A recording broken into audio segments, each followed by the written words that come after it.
ফেনীর মাদ্রাসা ছাত্রী নুসরাত হত্যা মামলায় আসামি সিরাজউদ্দৌলা ও শাহাদাত হোসেনের মৃত্যুদণ্ড বহাল রেখেছে হাইকোর্ট। এছাড়া 4 জনের যাবজ্জীবন ও 10 জনকে খালাস দেওয়া হয়েছে। পাশাপাশি সঠিক রায় দিতে না পারায় বিচার কাজ থেকে নিম্ন আদালতের বিচারক মামুনুর রশিদকে সরানোর নির্দেশ এসেছে।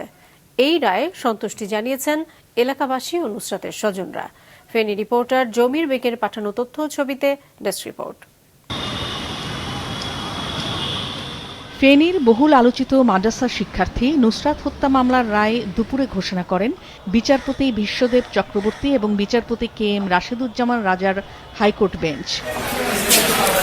রায় নিম্ন আদালতে মৃত্যুদণ্ডপ্রাপ্ত 16 জনের মধ্যে বহাল রাখা হয়েছে সোনাগাজী ইসলামিয়া ফাজিল মাদ্রাসার তৎকালীন অধ্যক্ষ সিরাজউদ্দৌলা এবং একই মাদ্রাসার শিক্ষার্থী শাহাদাত হোসেন শামীমের মৃত্যুদণ্ড।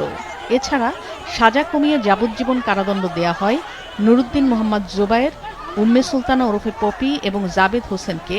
10 জনকে দেওয়া হয় খালাস।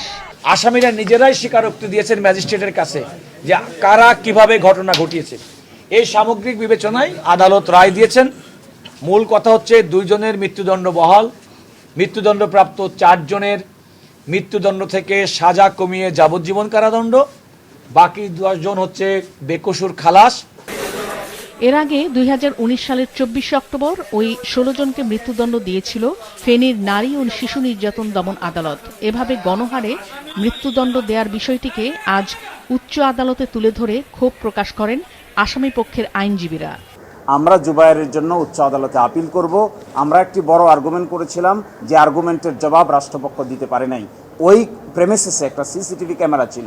এই সিসিটিভি ক্যামেরার ছবি আজও সেখানে আছে। 6 বছর আগেও সেখানে সিসিটিভি ক্যামেরা ছিল, কিন্তু প্রসিকিউশন পক্ষ কিংবা ইনভেস্টিগেটিং অফিসার ওই সিসিটিভি ক্যামেরাটাও সিজ করে নাই, সিসিটিভি ক্যামেরাটাকে আদালতের সামনে উপস্থাপন করে নাই।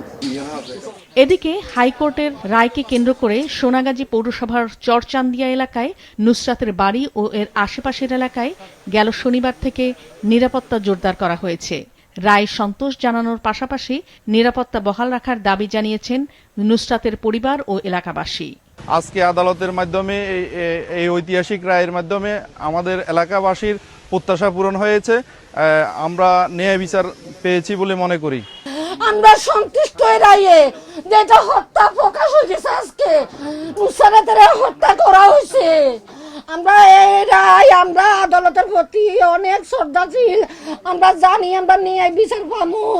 এখন শুধু আমাদের নিরাপত্তার প্রয়োজন।